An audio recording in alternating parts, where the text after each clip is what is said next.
वैसे बीच बड़ी खबर की तरफ रुख कर लेते हैं। दिल्ली से बड़ी खबर आ रही है, जो दिल्ली में तेजी से लगातार कोरोना के मामलों में इजाफा होता नजर आ रहा है। तो इसी बीच दिल्ली सरकार पूरी तरीके से अलर्ट मोड पर है। कोरोना को लेकर नई गाइडलाइन जारी की है। राजधानी में कड़े प्रतिबंध लगा दिए गए हैं। दिल्ली सरकार ने, बड़ी खबर है, दिल्ली से लगातार सार्वजनिक आयोजनों पर अब रोक लगा दी है। दिल्ली सरकार ने शादी में 50 और अंतिम संस्कार में 20 लोग शामिल हो सकेंगे। तो दिल्ली में जिस तरीके से कोरोना की रफ्तार में ब्रेक लगता हुआ नजर नहीं आ रहा, तो इसको लेकर अब दिल्ली सरकार पूरी तरीके से अलर्ट मोड पर है, जहां एक के बाद अब एक्शन लिए जा रहे हैं। आधी क्षमता से मेट्रो और बसें चलाई जाएगी। तो यात्रियों के लिए बड़ी खबर है, 30 अप्रैल तक अब बंदिशें जारी रहेगी। और साफ तौर पर उन्होंने ये कहा है कि अब जिस तरीके से लगातार इजाफा होता हुआ नजर आ रहा है, लोग मान नहीं रहे हैं, बड़ी ही लापरवाही देखने को मिल रही है। तो अब फिलहाल 30 अप्रैल तक के लिए कई जगह पर बंदिशें लगा दी गई है और आने वाली स्थिति के बाद ही और एक बार फिर से बैठक की जाएगी। बैठक के बाद पूरी स्थिति का जायजा लिया जाएगा। दिल्ली में तेजी से बढ़ते कोरोना के मामलों के मद्देनजर अरविंद केजरीवाल सरकार ने राष्ट्रीय राजधानी में पाबंदियों की लंबी फेहरिस्त जारी कर दी है, जो 30 अप्रैल तक जारी रहेगी। बंदिशें लगा दी गई है और दिल्ली में अब अंतिम संस्कार में भी अधिकतम 20 लोग ही शामिल हो सकेंगे। जबकि शादी की अगर बात करें तो शादी समारोह में 50 लोगों की अनुमति मिल पाई है। और नए आदेश के बाद अब हवाई जहाज के जरिए महाराष्ट्र से दिल्ली आने वाले सभी यात्रियों को दिल्ली में एंट्री के लिए यात्रा से करीब 72 घंटे तक पुरानी RT-PCR टेस्ट की नेगेटिव रिपोर्ट दिखानी होगी। साथ ही जो लोग महाराष्ट्र से बिना नेगेटिव टेस्ट रिपोर्ट के आएंगे, उन्हें 14 दिन के लिए क्वारंटाइन किया जाएगा। हालांकि संवैधानिक और सरकार की मशीनरी से जुड़े हुए लोगों को छूट मिलेगी। और कोरोना के बढ़ते मामलों पर अंकुश लगाने के लिए दिल्ली सरकार ने कई तरह की नई पाबंदियां लगा दी है। और नए आदेश के बाद अंतिम संस्कार में अब अधिकतम 20 लोगों को ही शामिल किया जाएगा। शादी समारोह में 50 लोगों को शामिल किया जाएगा। इतनी कई तरह की इस दौरान बंदिशें लगाई है। अब दिल्ली में सभी तरह के सामाजिक, राजनीतिक, खेल, मनोरंजन, अकादमी, सांस्कृतिक, धार्मिक और त्योहार संबंधी जमावड़ों पर रोक लगा दी है दिल्ली सरकार ने। तो बड़ी खबर है। तो दिल्ली सरकार ने बड़ा एक्शन लिया है कोरोना के बढ़ते मामलों को लेकर। आपको बता दें, दिल्ली में लगातार कोरोना के केसेस में इजाफा हो रहा है, तो दिल्ली सरकार ने नई पाबंदियां लगा दी है। इस खबर पर तमाम जानकारी देने के लिए हमारे साथ संवाददाता दिल्ली से राजीव तिवारी जुड़ गए हैं। राजीव, लगातार जिस तरीके से देश के, अगर पूरे देश की स्थिति की बात करें, कोरोना के बढ़ते मामलों में कहीं ना कहीं आंकड़े डराने वाले हैं। एक बड़ी लापरवाही लोगों में भी देखने को मिल रही है। अब दिल्ली की बात करें तो दिल्ली और महाराष्ट्र में एक के बाद ऐसे आंकड़े सामने आ रहे हैं जो लाखों पार कर रहे हैं पूरे देश में। अब फिलहाल दिल्ली की क्या स्थिति है, क्योंकि नई गाइडलाइन जारी कर दी है दिल्ली सरकार ने?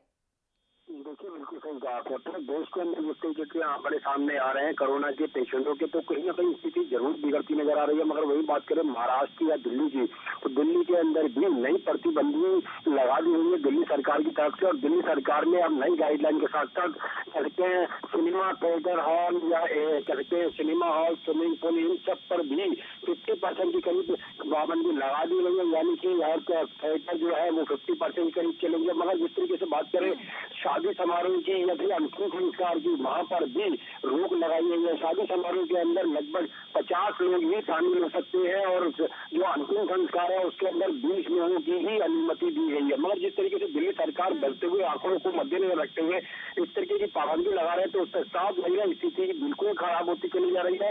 मगर जिस तरीके से जनता की तरफ से लापरवाही देखने को मिल रही है, और आज रविवार है, रविवार के दिन साप्ताहिक बाजार ज्यादा लगते हैं और देखना होगा क्या पाबंदी दिल्ली के इन साप्ताहिक बाजारों के अंदर भी लग पाएगी। क्योंकि जिस तरीके से हमने निरंतर दिखाने की कोशिश की थी कि साप्ताहिक बाजारों के अंदर बिल्कुल भी सोशल डिस्टेंसिंग नहीं किया जा रहा है, लगातार भीड़ उमड़ी पड़ी है। तो देखना होगा क्या साप्ताहिक बाजारों के अंदर कितनी भीड़ रोक पाते हैं सरकारी अधिकारी। सबसे बड़ी बात तो ये है, जब सरकार एक के बाद ऐसे बड़े बड़े एक्शन ले जा रही है और लगातार अब धीरे धीरे, जैसे पहले नाइट कर्फ्यू, धीरे धीरे और आंशिक लॉकडाउन, और कहीं ना कहीं अब ये पूरी तरीके से संपूर्ण लॉकडाउन में तब्दील हो सकता है आने वाले समय में। जो स्थिति अब देखने को मिल रही है, लोगों को अभी भी इस चीज का डर है कि आने वाले समय में लॉकडाउन लग जाएगा, तो अब पलायन भी शुरू हो चुका है। क्या लगता है कि आने वाले समय में अब ये स्थिति अब पैदा हो सकती है, पूरी तरीके से संपूर्ण लॉकडाउन लग सकता है?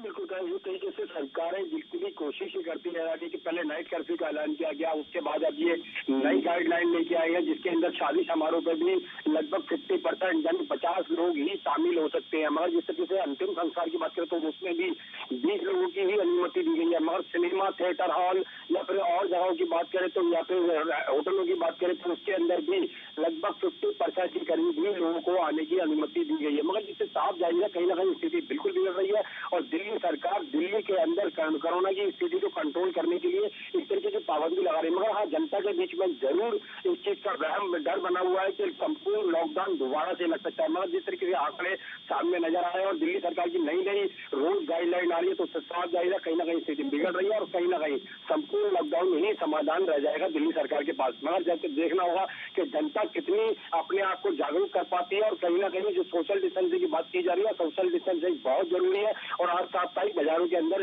भी सबसे ज्यादा सोशल डिस्टेंसिंग ही बहुत जरूरी है और लोगों ने अभी तक जो मास्क नहीं यूज कर रहे हैं वो भी कहीं ना कहीं बहुत बड़ा कारण है इसके अंदर कह सकते हैं कोरोना की पेशेंटों की रफ्तार बढ़ाने की। मतलब जिस तरीके से दिल्ली सरकार ने महाराष्ट्र से आने वाले दिल्ली के अंदर लोग हैं जो एयर जहाज के द्वारा आएंगे यानी कि एयर लाइन्स के द्वारा आएंगे उनके लिए भी नई गाइडलाइन निकाली गई है। 72 घंटे की एंटीपीसीआर जो टेस्ट होगी, रिपोर्ट होगी, वो दिखानी होगी। अगर रिपोर्ट नहीं है तो कहीं ना कहीं 14 दिन के लिए होम क्वारंटाइन 14 दिन के लिए आइसोलेशन वार्ड में रखा जाएगा। मगर जिस तरीके से लगातार सरकार कोशिश कर रही है उससे साफ जाहिर है स्थिति जरूर बिगड़ रही है।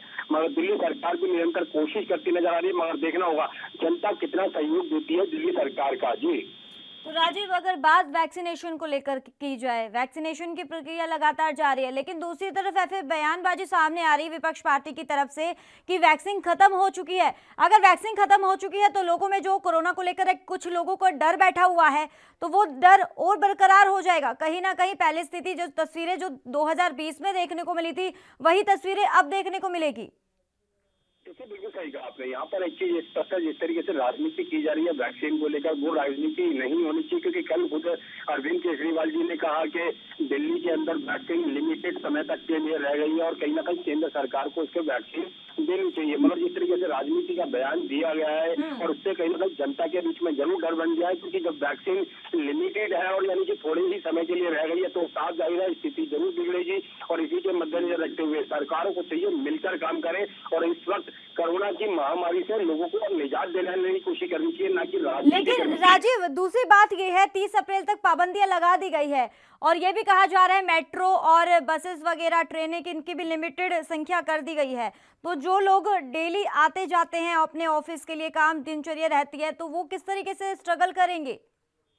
देखिए बिल्कुल सही कहा आपने। जिस तरीके से बात करें मेट्रो सेवाओं की या फिर बसों की तो उसके अंदर भी 50% के करीब अब यात्री ही सफर कर पाएंगे यानी कि एक कोच के अंदर लगभग 50% के लोग बैठेंगे। बसों के अंदर भी पहले वही चीज दिखाई जाती थी कि एक सीट छोड़कर दूसरा व्यक्ति बैठता था यानी कि 50% के करीब बसों में बैठते थे। मगर अब भी सरकारी विभाग की बात करें तो सरकारी विभाग सुचारू रूप से चलते रहेंगे। मगर बात करें प्राइवेट सेक्टर की तो प्राइवेट सेक्टर के अंदर कंपनियों को ऑर्डर दे दिए गए हैं कि आप अलग अलग शिफ्टों के अंदर अपने कर्मचारियों को बुलाएं, ना कि इनकी शिफ्ट के अंदर सभी कर्मचारियों को, यानी कि 50% के करीब ही लोग बस काम कर सकेंगे। मगर जिस तरीके से जो मेट्रो सेवाओं की बात करें या फिर बसों की सेवाओं की बात करें तो कहीं ना कहीं जो लोग बसों का सेवा करके अपने काम धंधे पे जाते थे वो कहीं ना कहीं आप इससे परेशान होंगे और कहीं ना कहीं उनको अपना प्राइवेट व्हीकल ही इस्तेमाल करना पड़ेगा। मगर जिस तरीके से महंगाई बढ़ रही है उससे भी कहीं ना कहीं दिक्कतें आने वाली है। मगर बिल्कुल राजीव, ये बात तो जनता को भी सोचनी चाहिए। जब कोरोना का कहर लगातार बरपा नजर आ रहा है और महामारी घोषित की गई है उसके बावजूद भी लोगों में बड़ी लापरवाही देखने को मिल रही है। हालांकि सरकार भी इससे पीछे नहीं हो रही क्योंकि सरकार भी लोगों से अपील कर रही है कि वैक्सीन तो आ चुकी है, लेकिन दूसरी तरफ हमें भी अभी सख्ती दिखानी चाहिए, सोशल डिस्टेंसिंग का पालन करना चाहिए। अब लॉकडाउन की स्थिति पैदा हो रही है क्योंकि साफ तौर पे जनता करने लग रही है। जनता को भी समझना चाहिए जब लॉकडाउन लग जाएगा वही जनता आगे सरकार को कोसेगी। आपने यहाँ पर दिल्ली सरकार में पहले भी जब चलिए, बहुत बहुत शुक्रिया राजीव तिवारी तमाम जानकारी देने के लिए। देश दुनिया की खबरों के लिए ANB न्यूज को सब्सक्राइब करें और बेल आइकन दबाएं।